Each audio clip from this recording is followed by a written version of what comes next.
संतप्त मानस शांत हों, जिनके गुणों के गान में बेवर्धमान महान जिन विचरे हमारे ध्यान। कभी कोई एकाध किताब लिखता है ना, तो और एकाध कभी 1000 छपती है, तो प्रधानमंत्री के हाथ से उसका विमोचन होता है, और जितनी किताब नहीं होती है उसे चौगुना उसमें खर्च होता है और बड़े ठाट बाट से होता है। और अपने यहाँ साल में करीब 100 किताबें छपती हैं, और उनके विमोचन के लिए एक एक मिनट अपने को देने तो वो भारी पड़ते हैं। आप लोगों की बात तो बहुत दूर है, मैं भी देखता हूं कि और कितनी बाकी है अभी। क्या ये गुरुदेव श्री का पुण्य प्रताप है कि आज हमारे इतने पाठक तैयार हो गए हैं और इस तरह का हमारे पास साहित्य उपलब्ध हो गया है कि जो 30 लाख का साहित्य अपन साल में इतनी सस्ती कीमत पर आपके सहयोग से, जो किताबें दूसरी जगह 100 रुपए में नहीं मिलती, अपने यहां 10 रुपए में मिलती हैं। 30 लाख का साहित्य वो 3 करोड़ से कम का नहीं है, वो जन जन तक पहुंचता है। ये बहुत बड़ी उपलब्धि। अपने 2-3 काम ऐसे हैं जिसके माध्यम से समाज में अपन बहुत गहराई से प्रवेश कर गए हैं, कर रहे हैं, और दुनिया की कोई ताकत उसे रोक नहीं सकती है। और उसमें एक काम ये हमारे इन शास्त्रों का प्रकाशन और गांव-गांव तक इसका घर-घर तक पहुंचना ये है। आपको एक सूचना में आपको दूं कि इस साल अकेले 1 साल के भीतर 10 लाख रुपए का साहित्य अमेरिका में घर घर में पहुंचा है।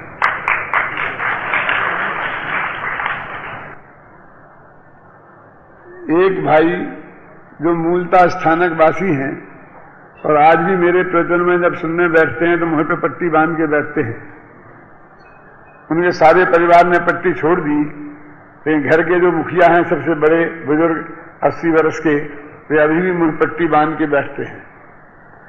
उन्होंने ये घोषणा की हुई है अमेरिका में, हर जगह गांव-गांव में अपना सूची पत्र वो भेजते हैं और उनसे कहते हैं जिसको जितनी किताबें इनमें चाहिए हों उनको मैं सब फ्री भेजूंगा और पोस्टेज का खर्चा भी मैं उठाऊंगा।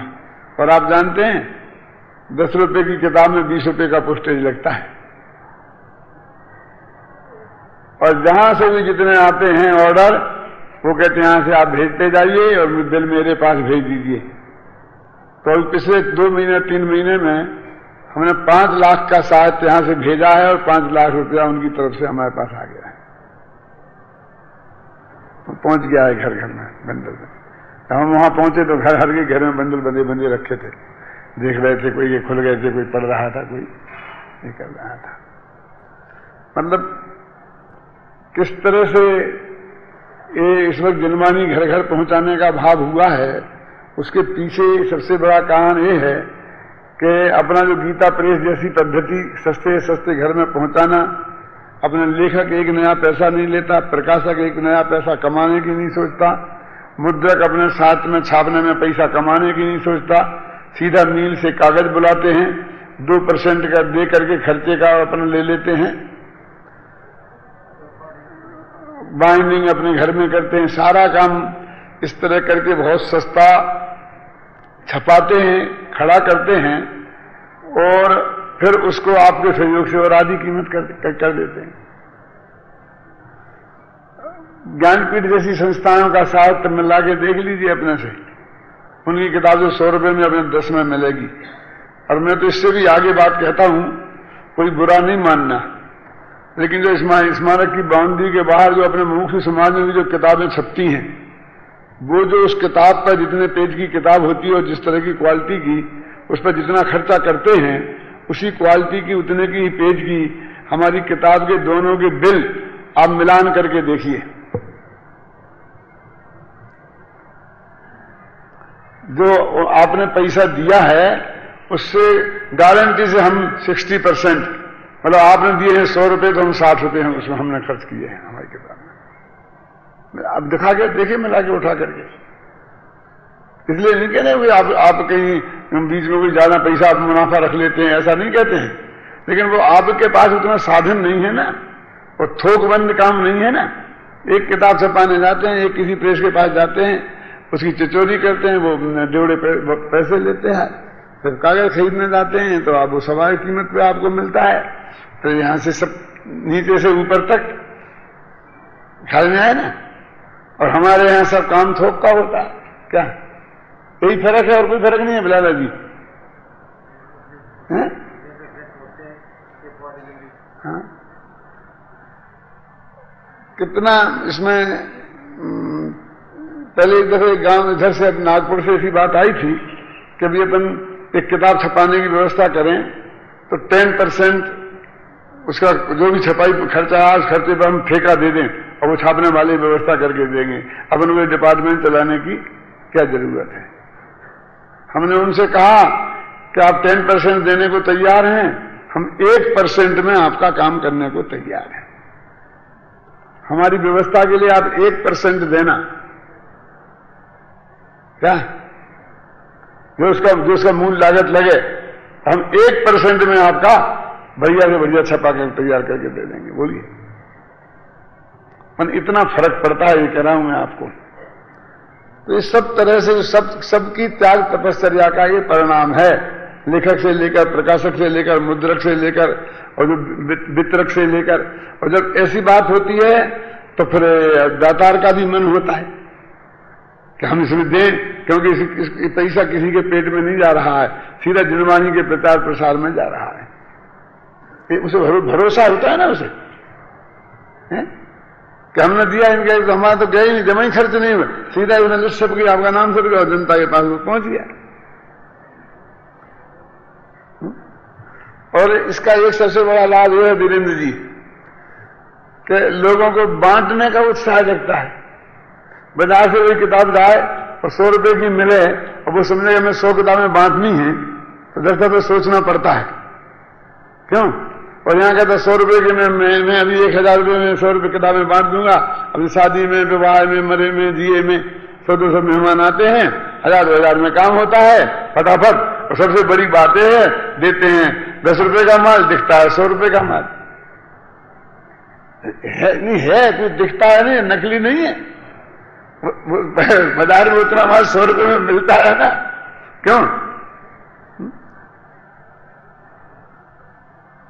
ये जो लोग आते हैं ना, गैर मुमुक्षु लोग हमारे इसमें, अब ये किताबें जब कहते हैं हमें ये किताब दे दो, किताब दे दो, और जब इतना बंडल बन जाता है कि जो उनसे उठता नहीं है तो हमारे कर्मचारी जाके उनकी कार में रख के आता है और फिर उससे कहे कितना क्या हुआ कि 500 का बिल चुका है, तो 5000 रुपये हाथ निकाल के हाथ में रखता है और 500 रुपये के बिल कहते हैं तो वो बहुत ऊपर से नीचे तक देखता है, इतना बड़ा गट्ठा।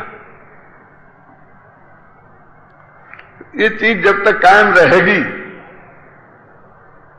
तब तक ये समझ लीजिए दुनिया की कोई ताकत सब मिलकर के हमें उखाड़ के फेंक नहीं सकती। हाँ, ये करे बता रहे गंभीरमल जी कि जो कटारिया जी मिनिस्टर थे, गुलाबचंद जी कटारिया यहाँ आए थे शिक्षा मंत्री, तो वो देख के हक्के वक्के रह गए, इतनी सस्ती किताबें। और फिर उनने तो खुलेआम घोषणा की थी यहाँ कि टोडरमल विद्यालय का जो भी विद्वान हो वो मेरे पास भेज दीजिए, मैं उसी दिन उसे नौकरी पे लगाऊंगा। तो लगाए उन्होंने सैकड़ों अपने विद्यार्थियों को। वो कहते क्यों? इसलिए नहीं कि मैं तुम पे कृपा कर रहा हूं, जितने विद्यार्थी मेरे विभाग में आपके काम कर रहे हैं सारे कर्मचारियों से वो ए बन रहे, नंबर 1 पर हैं, कहीं कोई 19 साबित नहीं हुआ। इसी में स्टेज पर बैठ के सभा में उन्होंने ये घोषणा की थी। एक अपने जैन साहब से, क्या नाम था उनका, आर.के. जैन साहब बाबू नगर में रहते हैं, तो वे जब बड़े ऑफिसर थे तो कहां स्मारक का 1 सेकंड में उसको नौकरी दे, 1 सेकंड में, बड़े फुल पावर में थे। तो मेरे कहने का कि जब तक हमारा ये महाविद्यालय है, ये विद्वान तैयार होना है और ये साहित्य है, ये जो ऐसी गतिविधियां हैं हमारी कि जिनके माध्यम से हम सारी समाज के अंदर में बहुत गहराई से प्रवेश कर जाते हैं, दुनिया की कोई ताकत रोक नहीं सकती है। और बिल्कुल मैं पहले भी कहा था, फिर एक दफा कहता हूं कि ये कहीं जो हो हल्ला होता है कि 2 किताबें फेंक दी, जला दी, पानी में डाल दी, उससे कुछ भी निश्चिंतित होने की जरूरत नहीं है। वो कुछ नहीं है। 1 लाख किताब में 2 किताब डाल दी तो क्या हो गया? जिनवाणी माता का अपमान हो गया, हुआ खड़ा मत करो। अपमान हुआ है तो जिसने किया है उसका फल वो भोगेगा। क्या हमने तो नहीं किया? हमारी तो उसके प्रति बड़ी श्रद्धा भक्ति है। सारी दुनिया को हम कहां रोक सकते हैं? औरंगजेब ने हमारे सामने हमारी मूर्तियां तोड़ी, हमने क्या कर पाए? लेकिन उसके फल औरंगजेब को मिलेगा कि हमें मिलेगा? और फिर अपन भी तो भैया, इन्हें दीमक लग जाती है, पुरानी पड़ जाती हैं, फट जाती हैं, अपन क्या करते हैं? क्यों अपन क्या करते हैं? बोलो बोलो, आप क्या करते हो अमृत भाई आपके गुजरात में? जब किताबों में दीमक लग जाता है, पुरानी पड़ जाती हैं, पन्ने पन्ने अलग हो जाती हैं, फट जाती हैं, तो क्या करते हो? कहीं पानी में सराओगे या कहीं आग जला दो, अपमान न हो, पन्ने यहां वहां कहीं उन्हें चाट ना बिके। तो हम भी तो उन्हें नष्ट करते हैं ना। क्यों? उसने जरा, हमने 20 साल बाद करी उस किताब को, उसने जरा 20 साल पहले कर दी। उसने इतना हो हल्ला करने की क्या जरूरत है? उसने जो हमारे प्रति देश भाव रखा, बंद तो उसे उसका होगा। क्यों? देश भाव रखा ना उसने, अंदर में उसके माध्यम से देश प्रकट किया। कि हम पुतला जलाते हैं ना, ये पुतला जलाने वालों को उगता है, जिंदा जलाने वालों को लगता है। इन्हें समझ लेना, अपने तो कृतकाल अनुमोदना है ना, और वो उसका वो ही है। वो आटे के मुर्गा को काटा था तो क्या परिणाम निकला था? तो उसने वो जो जिनवानी माता का अपमान किया है, फल तो उसका उसे लगेगा। वो जलना है, वो पानी में गलना, ये कोई बहुत बड़ी बात नहीं है। इससे तुम्हें घबराने की जरूरत नहीं है कि हाय राम क्या हो गया। ये मैं आप सबकी चित्त की अशांति को दूर करने के लिए कहता हूं। ये बात सत्य है, इस सत्य के आधार पर मैं कहता हूं।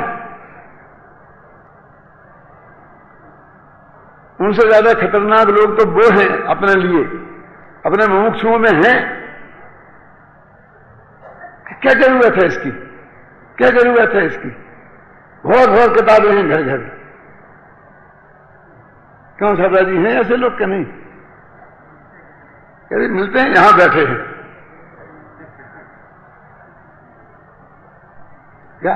मेरे ज्ञान में हैं सब, भाषा में नहीं लाता हूं, लेकिन वो समझना हो तो कि क्या है। तुम्हारे कपड़े, बहुओं की पेटी में जितने कपड़े हैं उससे ज्यादा तो नहीं होगी किताबें घर में?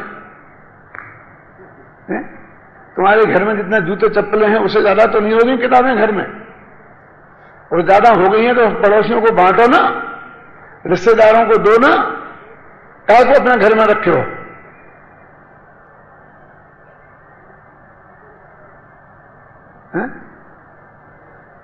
उनका ये जो भाव है ना कि क्या जरूरत है, अब इनकी बहुत हो गई, ये भाव उससे ज्यादा खतरनाक है जतीश भाई। किससे? जो वे जलाते हैं, वो तो 1-2 किताब जलाते हैं और वो तुम्हारे इस प्रचार को नहीं रोक सकते हैं। वो तो प्रकट शत्रु हैं, एक गुप्त शत्रु है।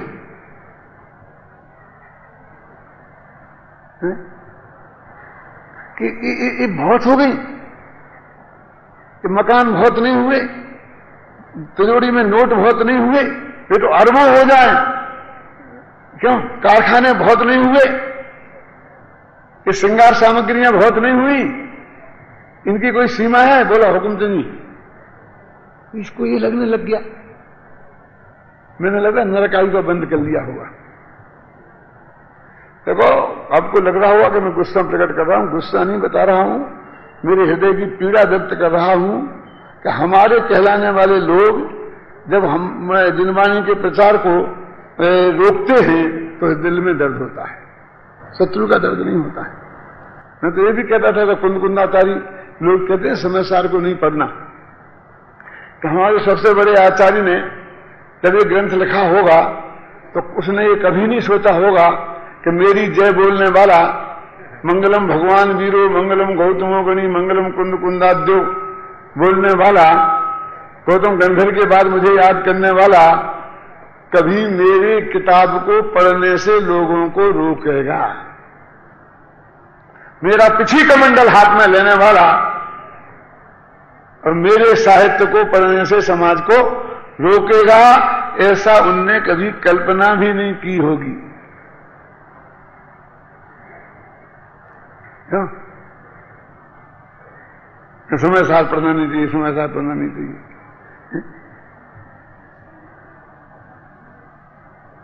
ऐसी ही ये बात है।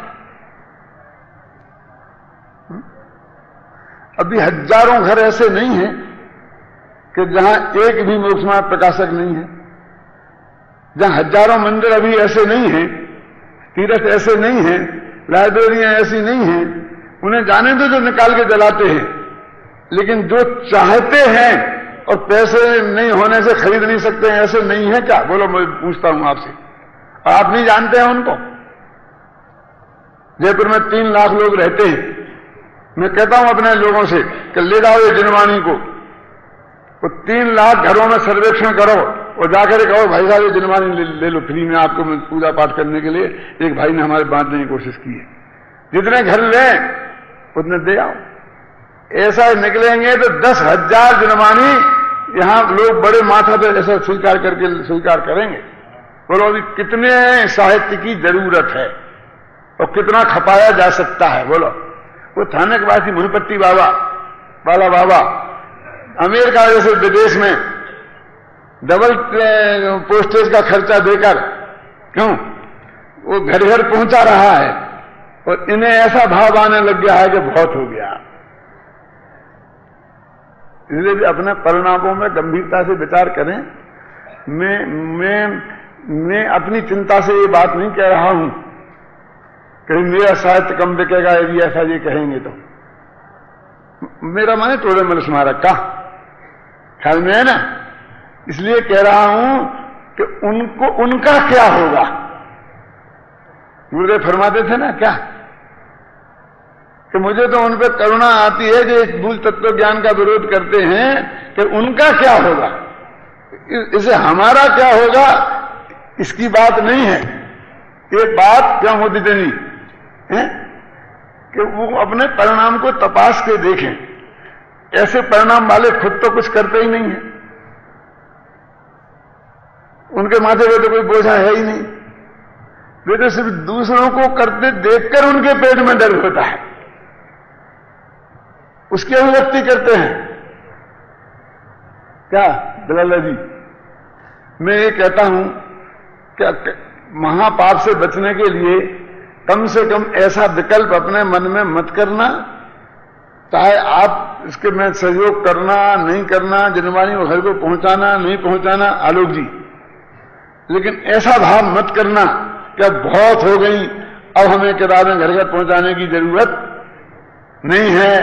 ख्याल में है ना, ऐसा विकल्प अपने चित्त में कभी नहीं करना।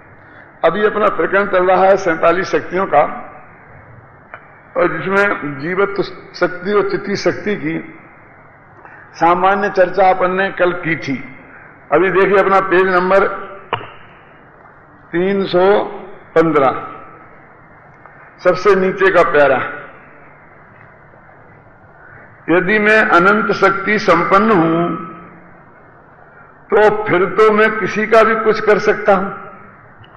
मैं अनंत शक्तियों से संपन्न हूं, अनंत गुणों का गोदावन हूं, क्यों? मजा आ गया, मैं अनंत शक्ति से संपन्न हूं। अनंत शक्ति से संपन्न हूं वो समझता किसी का भी कुछ कर डालना उसका नाम है अनंत शक्ति से संपन्न होना। जब हम 5 वर्ष के थे और पढ़ते थे, और जब 10, 15, 25 लड़के एक क्लास में होते थे, और जब गुरुजी आते थे तो सब खड़े हो जाते थे, एकदम ऐसे सतर्क हो जाते थे। ख्याल में है ना, जितने सतर्क हम प्रधानमंत्री और राष्ट्रपति आने पर नहीं होते हैं। और जब गुरुजी के तो बैठ जाओ, सब बैठते थे बिल्कुल नीची गर्दन करके, और फिर एक एक की हाजिरी होती थी, तू देख क्यों आया, और बेंच पे खड़ा हो जा, और जो इशारे और एक एक शब्द मुंह से निकलता था, और फटाफट जैसे बटन दबाओ ना और बिजली जलती है, सब लोग काम करते थे, तो आज लगता था कि भाई हे भगवान अगले हमें कोई बनाए तो मास्टर की कुर्सी देवे ऐसी आज्ञा मेरी चले। और जब किसी लड़के से पूछते थे कि तुम क्या बनोगे तो मास्टर, राष्ट्रपति नहीं कहता था वो क्योंकि वैसे दुनिया का सबसे बड़ा प्राणी वो मास्टर दिखता था। मैं ये कहना चाहता हूं कि हम भी सोचते थे कि हम मास्टर बनेंगे, लेकिन किस लिए? इस जगत को ज्ञान दान देने के लिए नहीं कि सारा जगत मेरे इशारे पे चले, इसके लिए मास्टर बनना था। क्या वैसे मैं कहता हूं लोगों से कि नौकरी करना हो तो पढ़ाने की करना, और दुकान खोलना तो चश्मे की खोलना जगलवेल जी, क्यों? कि आपके पास जितने लोग आएंगे वो अंधे आएंगे, कोई आंख के अंधे होंगे तो कोई इसमें अज्ञानी होंगे। तो आपका हृदय पवित्र है तो जितना दान देना है दीजिए। क्यों? अज्ञानियों को ज्ञान दान देना जैसा बड़ा कोई काम नहीं, और अंधों को 2 आंखें देने से बढ़िया कोई काम नहीं है ना। और लूटना हो तो लूटने में भी बहुत सुविधा है। क्या आपके अंधे आए हैं बेचारे, क्या करो, कुछ भी करो, वे तो कुछ समझते नहीं है, चाहे जो कुछ समझाओ उल्टा सीधा। दोनों बातें आपके हाथ में हैं, आपको कहीं कोई रोक टोक नहीं है। तो जैसा मैं कह रहा था, वो बच्चे के दिमाग में एक कल्पना होती है कि मुझे मास्टर बनना है ज्ञान दान देने के लिए नहीं, एकदम शासन करने के लिए दूसरों पर। ऐसे ही जब हम कहते हैं कि अनंत शक्तियों से संपन्न भगवान आत्मा है, तो कहते अच्छा मजा आ जाएगा, अनंत शक्तियों से संपन्न होगा तो फिर मैं तो चाहे जिसका चाहे जो कुछ करूंगा। उसको इसमें ही शक्ति संपन्नता दिखती है कि वो चाहे जिसका, वो चाहे जो कर सके, तो शक्ति संपन्न। और जब हम कहते हैं कि कोई किसी का कुछ नहीं कर सकता, तो उसे ऐसा लगता है कि मैं तो बहुत कमजोर हूं। लगता क्या नहीं? अब ये जो 47 शक्तियों का प्रकरण है वो किस बात का है कि तुम इतने शक्ति संपन्न हो कि किसी का कुछ नहीं कर सकते किसी का कुछ नहीं कर सकने का नाम शक्ति संपन्नता है। ये जगत के गले कैसे उतरे?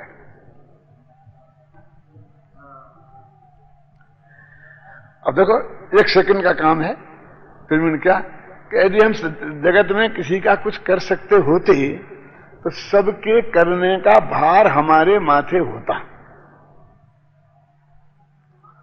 और सारा काम करने की ड्यूटी हमारी होती, तो कितना बोझा होता बोलो मनोज जी? पर 1 सेकंड में सारा बोझा गायब। हम किसी का कुछ कर ही नहीं सकते हैं, बोलो, ना माथे पर कोई बोझा है, ना कर्तृत्व का बोझा है, ना कुछ नहीं। तो बोलो क्या है असली सही चीज क्या है?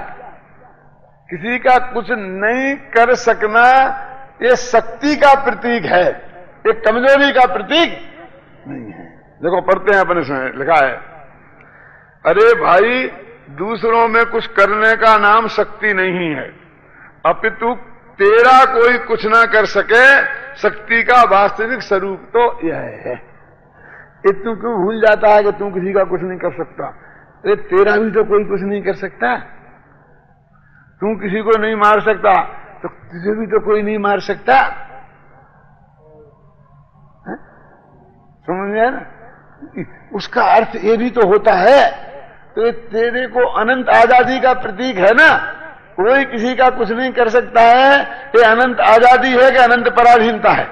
भैया हम तो क्या बताएं, हमारे हाथ में तो कुछ है ही नहीं, हम तो कुछ कर ही नहीं सकते हैं।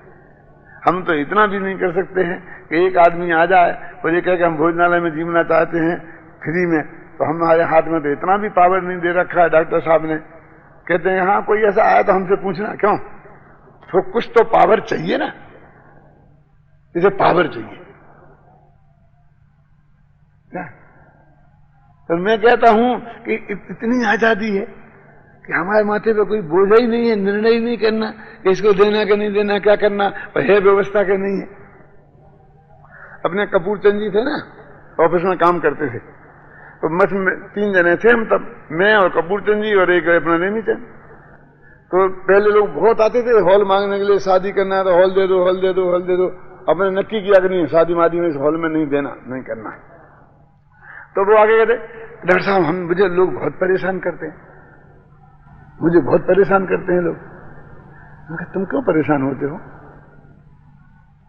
लोग मानते ही नहीं, कहते दे दो दे दो, पीछे पड़ते हैं। लेकिन तुम्हारे हाथ में है देना, जितनी जगह भी कहें उतनी जगह प्रेम से कह दो भैया मेरे हाथ में कुछ नहीं। होता तो परेशान होने की जरूरत थी, समझना। तो बात तुम क्यों परेशान होते हो? तुमको ज्यादा परेशानी होती है तो एक ऑर्डर लिखो रजिस्टर पर और मेरे साइन करा लो कि अभी किसी को भी शादी में हॉल नहीं दिया जाएगा, ये सख्त ऑर्डर है आपको, और जो आए उसे ये बता दिया करना। क्यों?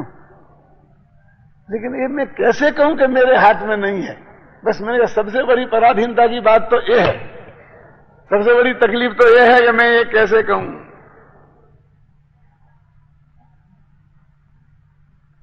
क्या एक पर का जो कर्तृत्व का अपन को अधिकार चाहिए ना, वो मेरे पास नहीं है, मैं कैसे कहूं?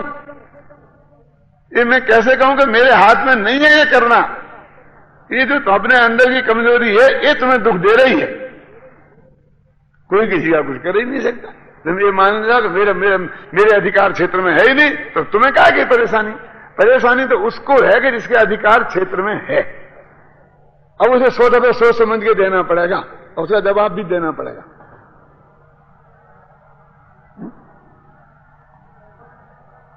क्यों? किसको है परेशानी? तो ये कहते हैं तुम पर का कुछ नहीं कर सकते हो भाई साहब, और पर तुम्हारा कुछ नहीं कर सकता, उसका ये भी अर्थ है और ये अनंत शक्ति का प्रतीक है, ये कमजोरी नहीं है। हमने शक्ति को कमजोरी मान लिया है। लो, अरे भाई दूसरों में कुछ करने का नाम शक्ति नहीं है, अपितु तेरा कोई कुछ ना कर सके शक्ति का वास्तविक रूप तो यह है। तेरा अस्तित्व तेरे कारण है, तेरा जीवन तेरे कारण है, तेरा सुख तेरे में है। शक्ति का मूल कार्य तो यह है, पर में कुछ करें ऐसी कोई शक्ति आत्मा में है ही नहीं। उक्त संपूर्ण कथन का सार यह है कि जीव अपनी जीवत्व शक्ति के कारण जीता है, माने 10 प्राणों से नहीं जीता है, अन्न से नहीं जीता है। आते हैं ना, पहले तो शास्त्रों में क्या लिखा है? तिक्काले तदुपाणा इंद्रिय बल मायुवाण पाणोयम। ये तो व्यवहार का जीव है कि 3 काल में 4 प्राणों से जो जीव जिए, ये तो व्यवहार से कहते हैं, वास्तव में बात ऐसी नहीं है। तो निश्चय नए से जीव कहां से जीता है? निश्चय नए दे दु चेतना, जिससे जिसमें चेतना है वो जीव है, बस जीता है। तो 4 प्राणों से 10 प्राणों से जीना, अब 10 प्राण थे, 4 से 10 हो गए और 10 से फिर 11वां प्राण है। क्या लगा? अन्नम वही प्राणा, 11वां प्राण अनाज है, ये लिखा है सर्वा सिद्धि में। एक 12वां प्राण है धन प्राण है। कि धन क्यों है? कि धन से अन्न आता है। अन्न क्यों है? कि अन्न से देह टिकती है। देह प्राण क्यों है? समझे ना? तो कहते ये जो प्राण है, ये चेतन ज्ञान दर्शन ही आत्मा के प्राण हैं। ये आत्मा के प्राण हैं ही नहीं, इनसे जीने वाला प्राणी है ही नहीं। वो ज्ञान दर्शन से जीने वाला प्राणी ही जीवन है, और वही जीव की जीवत्व शक्ति है, उससे वो जीवन शक्ति है। ख्याल में है ना? जीवत्व शक्ति त्रिकाल होने से इसका जीवन भी त्रिकाल है, उनमें मरण को कोई अवकाश ही नहीं है। जिन देहादि प्राणों के वियोग को मरण कहा जाता है, वे तो आत्मा से पृथक ही हैं कि वियोग। अरे वे तो वियोगते ही हैं। शरीर के वियोग को बोलते हैं ना अपन मरण, तो शरीर और आत्मा कभी एक हुआ है? 2 जुदे जुदे पदार्थ नहीं है। 2 दिव्यों के बीच में वज्र की दीवार नहीं है अत्यंता भाव की। तो वियोग का वियोग तो तब हो जब संयोग हुआ हो। तो क्या हुआ? वो तो एक क्षेत्रावगाह है, तो एक क्षेत्रावगाह भी आकाश द्रव्य की अपेक्षा शांति। तो अपना जो स्वक्षेत्र है संख्यात प्रदेश, और पुद्गल परमाणु का जो स्वक्षेत्र है, तो उसका क्षेत्र अपने क्षेत्र में नहीं आया, अपना क्षेत्र उसके क्षेत्र में नहीं गया, तो एक क्षेत्रावगाह कैसे हो गए? वो आकाश का एक क्षेत्र और उसमें दोनों हैं, ख्याल में है ना? ये रिश्तेदार के रिश्तेदार हैं, रिश्तेदार नहीं है कि हमारे रिश्तेदार जे और इनके रिश्तेदार जे, इसलिए हमारे रिश्तेदार के रिश्तेदार। माने हम आकाश में रहते हैं और शरीर भी आकाश में रहता है, इतनी है। आप मेरे मेहमान हैं और ये भी मेरे मेहमान हैं, बस ऐसे आपके दोनों हम हैं, आपस में संबंध है। आपस में दोनों का क्या संबंध है कि हम उनके मेहमान, हम भी हैं और हम भी हैं। आप लोग यहां पर 1000 आदमी आए हो, आपका आपस में क्या संबंध है? बहुत बड़ा संबंध। क्या कि हम भी शिविर में आए हैं और तुम भी शिविर में आए। ये रिश्तेदारी है, ये छोटी मोटी थोड़ी है। चलो, इसका शास्त्र में नाम, इस रिश्तेदारी का क्या नाम है? साले बहनोई की क्या है? मामा फूफा की क्या है? इसका नाम है साधर्मी भाई। यही है ना? पर ऐसा नहीं है कि एक बेअसर होती है। तो अभिनंदन जी सुनाया करते हैं कि जब वो यहां आ रहे थे भर्ती होने के लिए महाविद्यालय में, तो बगल का एक लड़का वहीं बैठा था और उसने, तुम कहां जा रहे हैं? कि जयपुर। कि हम भी जयपुर जा रहे। तो एक अतिंद्रिय आनंद की कणिका जगी। जयपुर में कहां? कटोरा में स्मारक में। अरे हम भी वहीं जा रहे। तो फिर तो वो कणिका जो है, जो बढ़ के, ये भी बहुत बड़ी मजबूत रिश्तेदारी है। और ये कभी कभी इतनी मजबूत हो जाती है जिसकी मजबूत दुनिया में कोई नहीं होती है। राम का और सुग्रीव की क्या रिश्तेदारी थी मालूम? बता सकते हो कोई? रामायण पढ़ी, टीवी पे देखी होगी, बताओ हिंदू धर्म के हिसाब से, जैन धर्म के हिसाब से, कोई धर्म के हिसाब से बताओ, सुग्रीव की और राम की क्या रिश्तेदारी थी? साले बहनोई थे कि मामा फूफा थे? क्या थे? ठीक है, नहीं थी कोई रिश्तेदारी? देखो शांति का सर हिल गया कि ठीक थी। कौन सी थी? कि दोनों की औरतें का अपहरण हो गया था।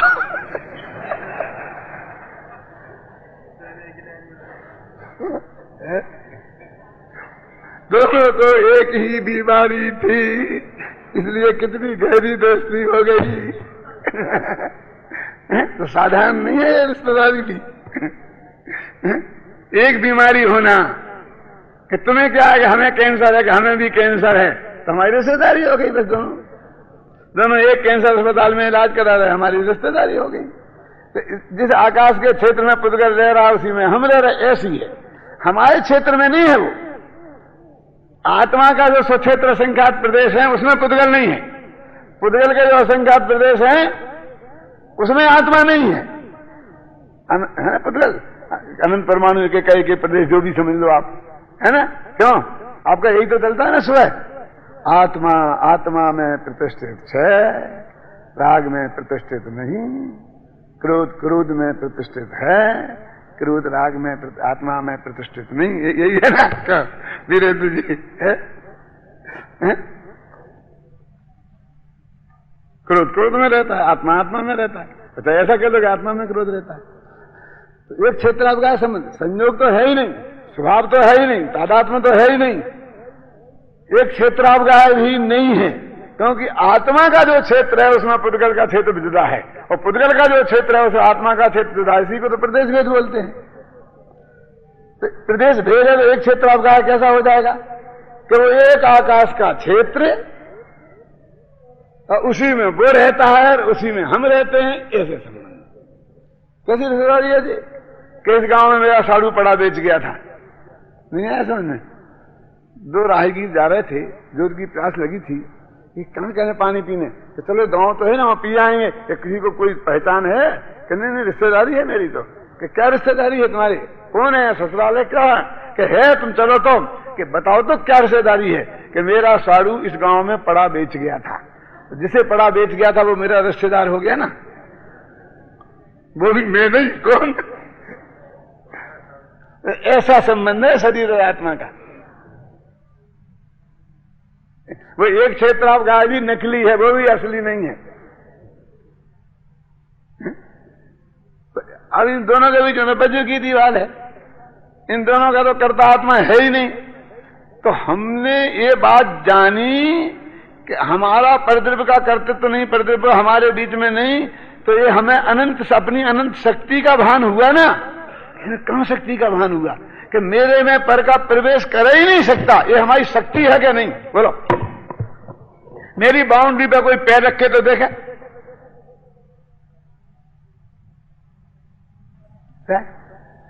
अमेरिका में मालूम क्या होता है, घर घर में कुत्ते पाल रखे हैं, और जब घर के बाहर छोड़ते हैं तो चिल्लाते हैं, भौंकते हैं जोर जोर के। हम लोग घूमने जाते हैं सुबह, हम बहुत डर लगता है। घबराओ मत, ये आपके पास नहीं आ सकता है। क्यों? कि वो बाउंड्री पार नहीं करे। बाउंड्री नहीं है, पार क्या नहीं करेगा? बाउंड्री है ही नहीं कि नहीं लक्ष्मण रेखा खिंची है। वहां कोई ऐसा वो डलता है, बिजली का कोई कनेक्शन, कि वो डाल देते हैं तो कुत्ता उसके बाहर नहीं निकल सकता, और आप बराबर आते चले जाते हो।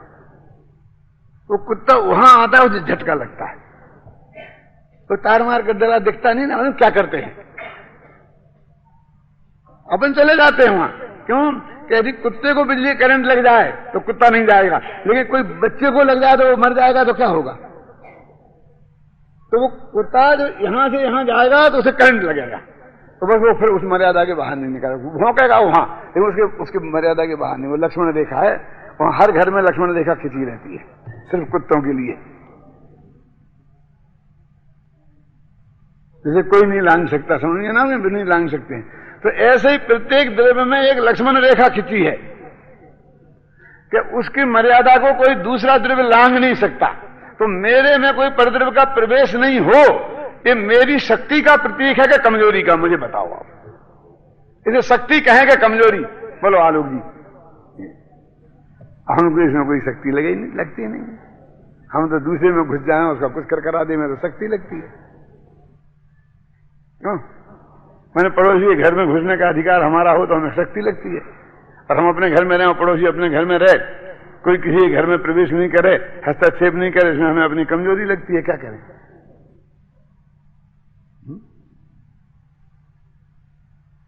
तो आत्मा में शक्ति तो है, लेकिन किसी दूसरे की मर्यादा में घुसकर उसमें कुछ करने की नहीं है। लेकिन किसी के अंदर प्रवेश नहीं करके उसमें कुछ नहीं करने की शक्ति है, और अपने में कोई पर प्रवेश करके कुछ करे वो ना करे, ऐसी शक्ति अपने में है। दुतरफी है, इंतजाम दुतरफी है। अपने में नास्तित्व नाम का धर्म है ना, उसने बाड़ लगा रखी है, और पर में एक पर में प्रवेश नहीं करे ऐसा धर्म है, और हमारे में कोई प्रवेश ना करे ऐसा धर्म है। तो डबल बाउंड्री है क्या? और इसको कहते हैं भगवान आत्मा अनंत शक्तियों से संपन्न है। अनंत शक्ति से संपन्न है। कोई भी परद्रव्य उसकी बाउंड्री में आज तक प्रवेश नहीं कर पाया, तो आज तक नहीं कर पाया निगोद में भी। तो निगोद में वो शक्ति थी क्या नहीं थी? तो शक्ति अकेले सिद्धों के है कि निगोद में भी है? निगोद में भी है। तो फिर तुम तो ज्ञानियों की होती शक्ति। अरे ज्ञानियों के तो शक्ति का उल्लसितपना होता है, ज्ञानियों के तो शक्ति उछलती है, इसलिए उछलती हुई शक्ति ज्ञानी के है। शक्ति तो अज्ञानी में भी है। क्यों दिनेश भाई? हमने तो साहब देखा, गुरुदेव के मुख से सुना, समय सार में लगा के, तो शक्तियां तो ज्ञानी के होती हैं। तो ज्ञानी समय से पैदा हुआ, वो ज्ञानी हो गया, उसी दिन शक्तियां पैदा हुई होंगी कि शक्तियां अनादि से थी? बोलो, शक्ति थी, शक्ति का भान नहीं था, इसलिए वे उछलती नहीं थी। शक्ति का भान हो जाए तो उछलने लगती है। समझ रहे हैं ना कैसे? कि आप यहां खड़े हो और 4 लड़के आपको मारने के लिए आ जाएं, तो आप घबरा जाते हो, पसीना छूटने लगता है, जबकि आपके पीछे 25 आदमी खड़े हैं, ख्याल में है ना? और कोई आदमी आपको हाथ लगाएगा तो भी आप उसका हाथ तोड़ के रख देंगे, लेकिन आप घबराते हैं। फिर इतने मेरे पीछे एक घबराना नहीं, हम लोग खड़े हैं, देखें कौन माई का लाल हाथ लगाता है। इतना पीछे से जब कोई कहता है तो फिर अपन देखा ताकत आ जाती है गड्डी में, और फिर अपन बराबर जवान चलने लगती है, बोलने लगते हैं, माँ बहन की गाड़ियों पर उतर आते हैं। अभी अभी जो दबदबू आदमी जवान हिल रही थी, पसीना छूट गया था, इसमें ताकत कहां से आ गई? क्यों? कि वो शक्ति तो थी, पीछे लोग तो अभी भी खड़े थे, लेकिन उनका भान नहीं था, इसलिए जो उछलता नहीं था। ऐसे भगवान आत्मा में अनंत शक्तियां तो अनादि से हैं, लेकिन उनका भान नहीं है, इसलिए भगवान आत्मा में वो शक्तियां उछलती नहीं हैं। तो उछलने की बात ज्ञानी अज्ञानी में है, होने की बात नहीं है। उछलती शक्ति अज्ञानी में नहीं है, ज्ञानी में है। शक्ति तो ज्ञानी में भी है और अज्ञानी में है। शक्ति नई पैदा नहीं होती, शक्ति अनादि अनंत होती है। शक्ति पर निरपेक्ष होती है, जिसमें पर की अपेक्षा हो उसका नाम शक्ति नहीं, उसका नाम कमजोरी है।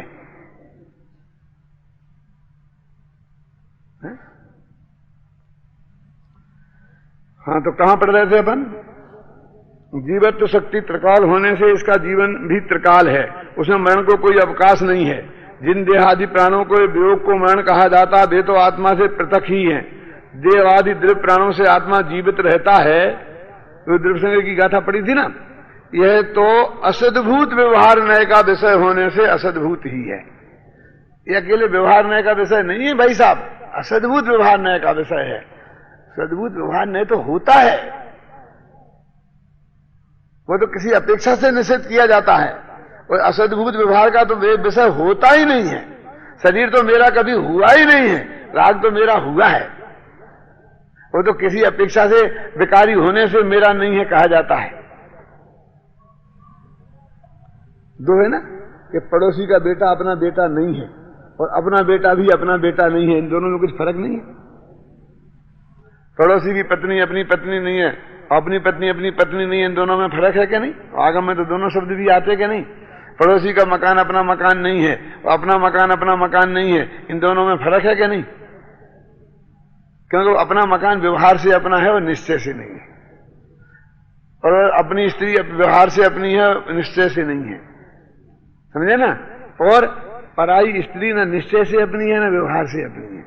पराया मकान न निश्चय से अपना है न व्यवहार से अपना है, वो तो है ही नहीं, वो तो असद्भूत है, वो तो सिर्फ कहा जाता है। ख्याल में है ना? तो कहते हैं कौन सा कि देह में 10 प्राणों से जीता हूं, ये असद्भूत व्यवहार नय का कथन है, इसलिए असद्भूत है। ये तो बात ही नहीं है। मैं तो किसी 10 प्राणों से आज तक जिया ही नहीं हूं, मैं आंख कान से आज तक जिया ही नहीं हूं। 5 इंद्रियां 3 बल, ये तो है ना 10 प्राण, आयु और श्वास, श्वास और वास, श्वास और श्वास। क्यों? इनमें मैं श्वास और श्वास से जीता ही नहीं हूं। एक भाई कह रहे थे कि एक ऐसा कहते हैं, अमेरिका में पूछ रहे थे कि अब आदमी की जो उम्र होती है ना, 80 वर्ष 100 वर्ष ऐसी नहीं होती है, सांसों में होती है। आपने भी सुनी होगी कि सांसों में होती है। तो वो सांसें आप 100 वर्ष में पूरी कर लो, चाहे 80 वर्ष में पूरी कर दो, सांसें में पूरी हो जाना चाहिए। यदि आप जल्दी जल्दी सांस लोगे तो जल्दी मर जाओगे, और धीमे धीमे लोगे तो धीरे मरोगे। आपने भी सुना ऐसा? मैं नहीं सुना था आपने? ऐसा प्रश्न किया है? कई लोग कहते हैं, ये जो व्यायाम कराने वाले कहते हैं ना कि लंबी सांस लेना सीखो, क्योंकि आयु श्वासों पर निर्भर है। काल की गणना नहीं है कि 80 वर्ष की। आपके दुम्बे में 10,25,500 सांसें हैं, अब जितने दिन में ले लोगे उतने दिन में खत्म। मैंने उनसे कहा भाई साहब आप मुझे ये बात बताओ कि श्वासों पर होगा तो फिर ऐसे कैसे होगा? क्योंकि एक जो भगवान महावीर का जीव 16वें स्वर्ग में था, क्यों वो जल्दी श्वासें लेकर के 400 साल पहले वहां से खिसक आता, तो यहां तो सिद्धार्थ और त्रिशला की शादी नहीं हुई थी, क्या कर सकते? अरे काल के हिसाब से गणना नहीं करोगे तो सब काम अव्यवस्थित हो जाएगा ना। तो किसी ने कैसे कम ले ली, जल्दी ले ली।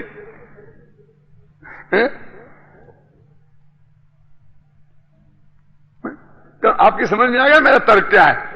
कि भाई तो कभी जितने में जल्दी जल्दी सांसें पूरी कर ली तो जल्दी चले जाएंगे, लेकिन आगे व्यवस्था नहीं मिलेगी तो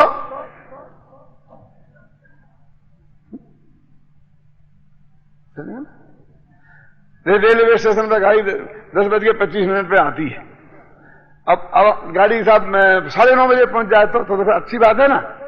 अच्छी बात नहीं है, बुरी बात है। क्यों? 9:30 बजे पहुंच जाएगी तो 1 घंटा में स्टेशन पे पड़ा रहना पड़ेगा, क्योंकि हमारे लेने वाले तो 10:30 बजे आएंगे। पता क्या नहीं होता? बोलो, जल्दी पहुंच जाएगी ना टाइम के पहले, तो हम जहां पहुंचना है वहां तो टाइम पे पहुंचने वाले नहीं है। अभी यहां एयर कंडीशन गाड़ी में बैठे हैं कमरे में, और वहां जाके धूप के थपेड़े खा करके बाहर खड़ा रहना पड़ेगा। बोलो, तो ना लेट पहुंचना अच्छा है ना जल्दी पहुंचना अच्छा है। समय पे ही काम होना अच्छा है। इसलिए श्वासों से नहीं है, वो तो काल से ही उसका हिसाब होगा। जो स्थिति बनती है ना आयु कर्म की या किसी कर्म की, वो श्वासों के हिसाब से नहीं बनती है। मैंने कहा वो काल के हिसाब से ही बनती है। तो सबसे बड़ी बात तो है कि जीव श्वासों से जिंदा है ही नहीं, देह से जिंदा है ही नहीं। ये तो चेतना प्राणों से जिंदा है, ये तो ज्ञान दर्शन प्राणों से जिंदा है। और निश्चय नयति चेतना जैसे, तो वो बात है ना, कहते हैं वो जीवत्व शक्ति है, वो ये है। वो चेतना लक्षण है जिसका, चेतना लक्षण धारण करना है लक्षण जिसका, ऐसी जीवत्व शक्ति। वो चेतना है लक्षण जिसका, जड़ रूप नहीं होना है लक्षण जिसका, ऐसी चिति शक्ति। और ज्ञान और दर्शन ये दो हैं चेतना। तो जानने रूप चेतना है उसका नाम ज्ञान शक्ति, और देखने रूप चेतना है उसका नाम, तो चेतना ही चेतना है चारों में। चेतना का उल्लंघन कर ही नहीं रहे। तो अभी कल मैंने ये कहा था, समय हो रहा है तेजी से, ये बात मैं आपको बता दूं अभी कि इनमें रिश्तेदारी क्या है। किनमें? कल प्रश्न छोड़ा था ना, स्थिति शक्ति में और जीवत्व शक्ति में क्या रिश्तेदारी है। सोचो, इस किताब में भी लिखा है, आप भी निकाल लो, मैं भी देखता हूं कहां है, लेकिन लिखा है इतना मैं जानता हूं। आप सोचो क्या रिश्तेदारी है इन दोनों में।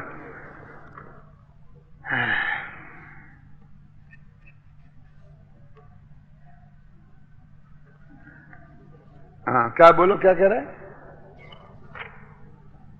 देखो, इन दोनों में जो संबंध है अभी मुझे मिल नहीं रहा, लेकिन मैं आपको बताता हूं कि क्या 317 पेज पे है।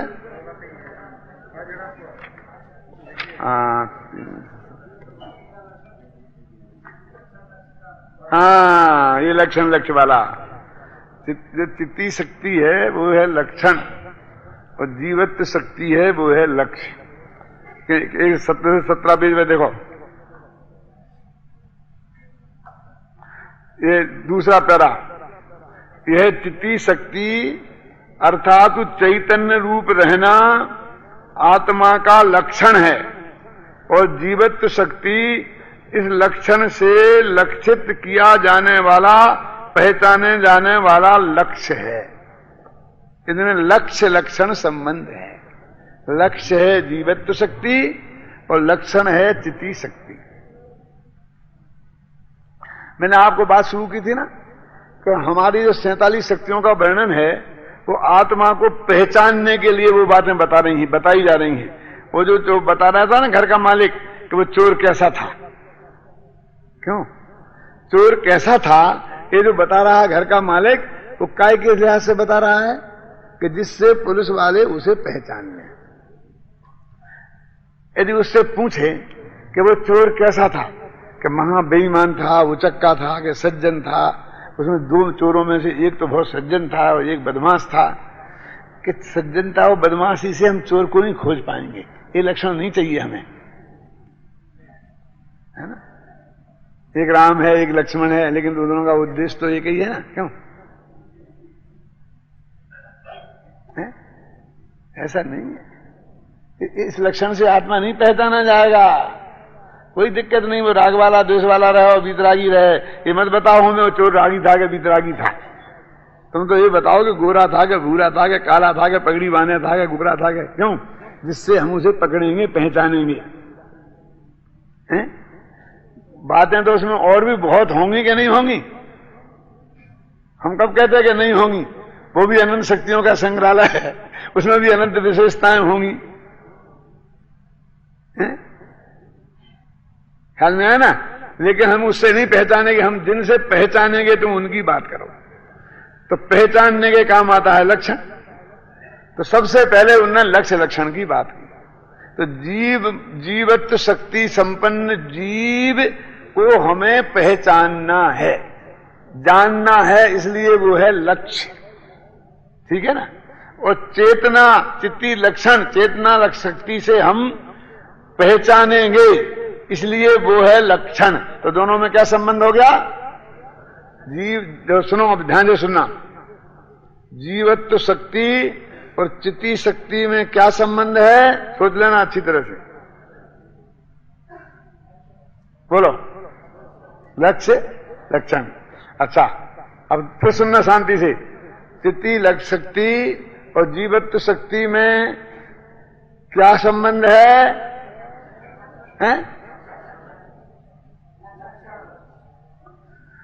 आप लोगों की समझ में कुछ आया? दोनों में कोई फर्क अंतर समझ में आया शांतिलाल जी के? नहीं,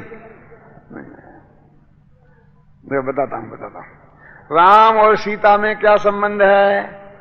तो पति पत्नी, ठीक है, राम पति और सीता पत्नी। अब जरा फिर सुनना, तो सीता और राम में क्या संबंध है? पागल हो गए हो? जो राम और सीता में है वही सीता और राम में, वो नहीं है। दिक्कत हो गई, बदल गया मामला। सुनना जरा, कैसे हो गया? पागल बना रहे हमें। राम और सीता में जो संबंध है वो संबंध सीता और राम में नहीं है। कि नहीं है? क्यों नहीं है? कि राम पति है और सीता पत्नी है, इसलिए राम और सीता में पति पत्नी संबंध है। और सीता पत्नी है और राम पति है, तो सीता और राम में पत्नी पति संबंध है।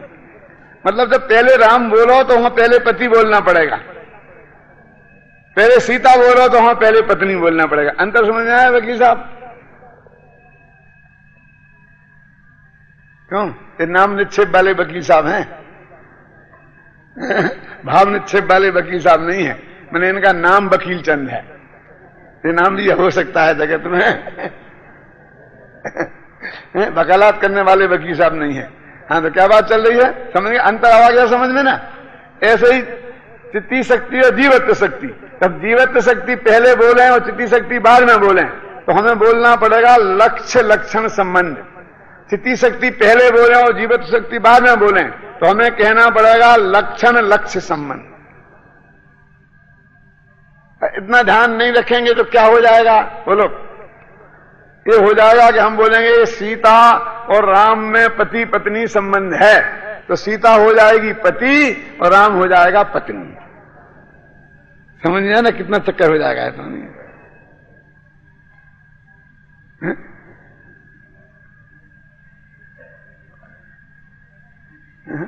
द्रोणाचार्य और अर्जुन में क्या संबंध था? गुरु शिष्य का संबंध था। और अर्जुन और द्रोणाचार्य में क्या संबंध था? शिष्य गुरु का। अब आप समझ में आ गया ना? बस सब समझ। तो चित्ती शक्ति और जीवत्व शक्ति में क्या संबंध है? लक्षण लक्ष्य संबंध है। लक्ष्य माने जिसे पहचानना है, लक्षण माने जिससे पहचानना है। लक्ष्य माने हमें जीवत्व शक्ति का धारक जो जीव है, भगवान आत्मा है, उसे पहचानना है। और चेतन जो लक्षण है उससे हम पहचानेंगे। एक पॉइंट क्लियर हो गया। अब आगे बढ़ते हैं कि ज्ञान शक्ति और दृष्टि शक्ति क्या है? कि चित्ती शक्ति का विस्तार, उसका नाम है ज्ञान शक्ति और दृष्टि शक्ति। ये जानते हैं आपने? कभी धबला सुनाओ, सचखंड आगम धबला में एक ही गुण है, चेतना। दो गुण नहीं है, ज्ञान गुण अलग, दर्शन गुण अलग नहीं है। एक चेतना नाम का गुण है और उसके दो भेद हैं। और ये बाद के शास्त्रों में फिर ज्ञान गुण अलग हो गया और चेतना दर्शन गुण अलग हो गया, और इस मुख्यता से बहुत बार अधिक प्रतिपादन हो गया। लेकिन वहां पहले एक ही है। तो वास्तव में वो चित्ती जो शक्ति है उसका ही विस्तार ज्ञान शक्ति है और दर्शन शक्ति है। ज्ञान शक्ति माने वो चित्ती शक्ति चेतना जो है वो जानने रूप भी होती है और देखने रूप भी होती है। तो झगड़ा देखने रूप में आंख से देखो तो देखना हो गया, क्यों? और वो जानना काय को बोलेंगे? आंख से देखना जानना नहीं है। क्यों? अरे भाई साहब, ना आंख से देखा है ना आंख से जाना। आत्मा में दृष्टि शक्ति से देखते हैं और ज्ञान शक्ति से जानते हैं। क्या? ये आंख तो निमित्त है देखने में के जानने में। दृष्टि शक्ति का काम देखना है और ज्ञान शक्ति का काम जानना है। और देखना और जानना दोनों चेतना है, दोनों चिति शक्ति है।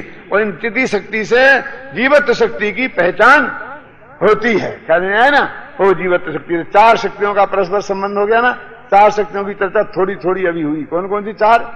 जीवत्व शक्ति, चिति शक्ति, दृष्टि शक्ति और ज्ञान शक्ति। अभी सब ज्ञान ही ज्ञान की तरफ घूम रही है। देखो, मैंने बोला ना, ज्ञान शक्ति का ही वर्णन, एक जानने की प्रक्रिया का वर्णन है चिन्मय। ये जानने का स्वरूप बता रहे। ये चार शक्तियां जानने के स्वरूप में ही है। ये भगवान आत्मा कैसे जानता है उसकी प्रक्रिया बताई जा रही है। उसमें ये चार शक्तियां आ गई। वो जानने की जो प्रक्रिया है वो अकेले ज्ञान गुण का काम नहीं है। तो पर्याय तो ज्ञानी गुण की है कि चार शक्तियों की पर्याय है। बोलो, चक्कर पड़ गया, कोई घबराओ मत। पर्याय तो ज्ञानी गुण की है, देखना दर्शन गुण की है। फिर सर्वज्ञ शक्ति का उसकी पर्याय नहीं होती है। क्यों घबराते हो कि बंटवारा कैसे होगा? सबको जानना फिर सर्वज्ञ शक्ति की पर्याय होगी। क्यों? कि नहीं, वो तो ज्ञानी गुण की पर्याय है। क्योंकि सर्वज्ञ शक्ति की तो पर्याय नहीं होती है। वो तो स्वभाव है। समझ गए ना? वो इस तरह काम आएगा वो। नहीं तो फिर झगड़ा खड़ा हो जाएगा। 15 शक्तियां भी खड़ी हो जाने वाली हैं जानने के काम में। तो फिर जानने रूप पर्याय किस शक्ति की पर्याय है, झगड़ा खड़ा हो जाएगा। इसलिए घबराना नहीं।